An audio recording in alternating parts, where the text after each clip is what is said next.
Hello everyone, welcome to Smart Law Preparation. Today the topic which we are going to cover is all contracts are agreement but all agreements are not contract.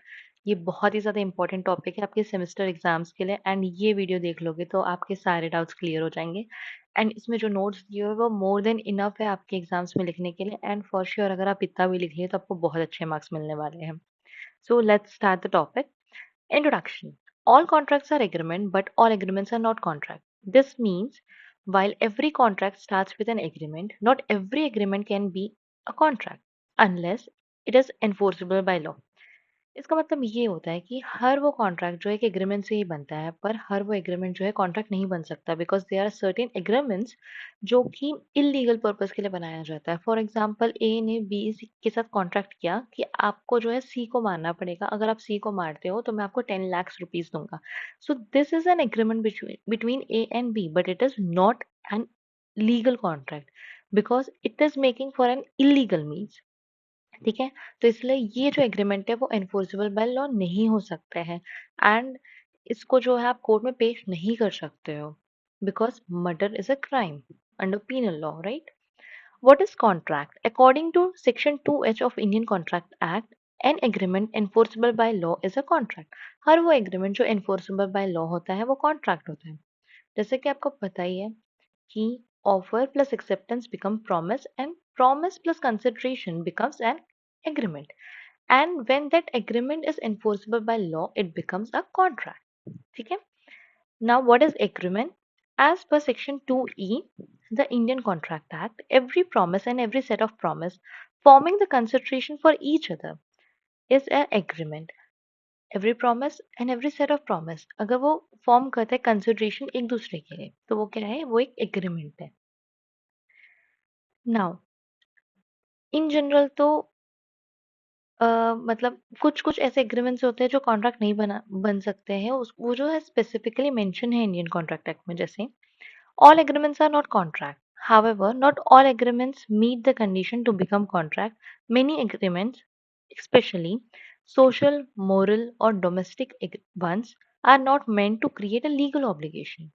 So the law does not treat them as a contract. For example, if A invites B to dinner and B does not show it up, A cannot sue B. This is because both parties have never intended this social promise to have a legal consequences, क्योंकि दोनों ने उस चीज को जो है वो एक जनरल टर्म्स में बातें हुई थी और उन दोनों ने बिल्कुल सोचा नहीं था कि उसको लीगल कॉन्सिक्वेंसेस में हमें फ्रेम करना पड़ेगा. ठीक है, तो इसीलिए जो है सोशल, मोरल या डोमेस्टिक इन जनरल जो एग्रीमेंट्स होते हैं वो कॉन्ट्रैक्ट कभी नहीं बन सकते हैं.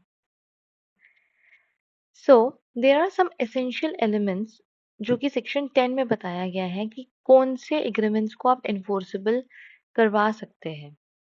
ठीक है, an agreement to be enforceable in law must fulfil the following conditions laid down in section 10 of Indian Contract Act. According to section 10 of Indian Contract Act, all agreements are contract if they are made by free consent of the parties competent to contract for lawful consideration and with a lawful object, and not hereby expressly declared to be void. So this is what the definition, or this is what the provision is given under section 10, and उसी को break down करके हमने कुछ essential elements बना दिए हैं ताकि अपन differentiate कर सकें कि कौन से एग्रीमेंट्स को हम कॉन्ट्रैक्ट में कन्वर्ट करवा सकते हैं. Therefore according to section 10, an agreement to be enforceable must fulfil the following condition. And what it is conditions? यहाँ पर 5 कंडीशंस दिए हुए हैं जिसको अपन एक एक करके आगे एंटरटेन करने वाले हैं. So the first one is parties must be competent to contract. जो पार्टीज है वो मस्ट कॉम्पिटेंट होने चाहिए कॉन्ट्रैक्ट को परफॉर्म करने के लिए. तो according to section 11 and 12 of the Indian contract act, person are not competent to contract. ऐसे कौन कौन से पर्सन है जो कॉम्पिटेंट नहीं है कॉन्ट्रैक्ट करने के लिए? सबसे पहले minors, person of unsound mind and person disqualified by law. इसमें बहुत ही ज़्यादा इंपॉर्टेंट केस लॉ है विच इज़ मोहरी बीबी वर्सेस धर्मदास घोष. इसमें क्या होता है, एक्स जो एक माइनर होता है बोरो करता है 20,000 rupees from Y and as a security वो जो है हाउस को जो है मॉर्गेज कर देते हैं.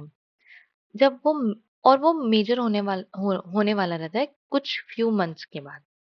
ठीक है, उसके बाद फिर क्या होता है कि इस केस में जो है कोर्ट ने ये डिक्लेयर करा था कि जो मॉर्गेज दिया हुआ है ना माइनर के द्वारा, इट वाज वॉइड, क्योंकि वाई जो है वो एंटाइटल नहीं है रीपेमेंट करने के लिए मनी, क्योंकि वो जो कॉन्ट्रैक्ट हुआ था वो हुआ था एक माइनर के बिहाफ, मतलब माइनर के थ्रू। तो the whatever the contract is made by minor is void ab initio. In this case, it was held. Now the second one is agreement must be made by consent of the parties. Consent of the parties होना बहुत ज़्यादा ज़रूरी है. If any agreement is made without the consent of the parties or which is made by coercion, undue influence, fraud or misrepresentation or mistake, then that agreements will be void or voidable at the option of the parties. The agreement must be made for some lawful consideration. The consideration, there must be some very lawful consideration. Consideration of the object is said to be unlawful if it is forbidden by law, it would defeat the provision of any law, it is fraudulent, it involves or implies an injury to any person or property of another. The court regards it as a immoral or against a public policy. तो ये 5 चीजें हैं जिससे आप बोल सकते हो कि कंसिडरेशन कब अनलॉफुल हो सकता है।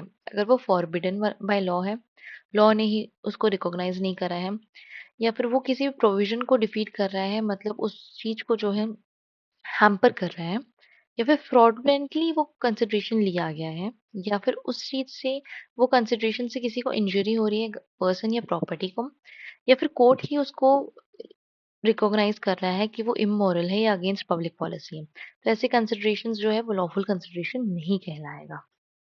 Then the agreement must not declare to be void under the Indian contract Act or any other law. For example, अगर कोई ऐसा एग्रीमेंट है जिसे इंडियन कॉन्ट्रैक्ट एक्ट ने तो रिकॉग्नाइज नहीं करा है, पर कोई और लॉ जो कि इंडिया में प्रिवेल करता है उसने रिकॉग्नाइज करा है, अगर उसके थ्रू भी अगर वो वॉइड है, then that contract cannot be enforceable. If an agreement is declared void by the Contract Act or by any other law, it is not enforceable. ठीक है.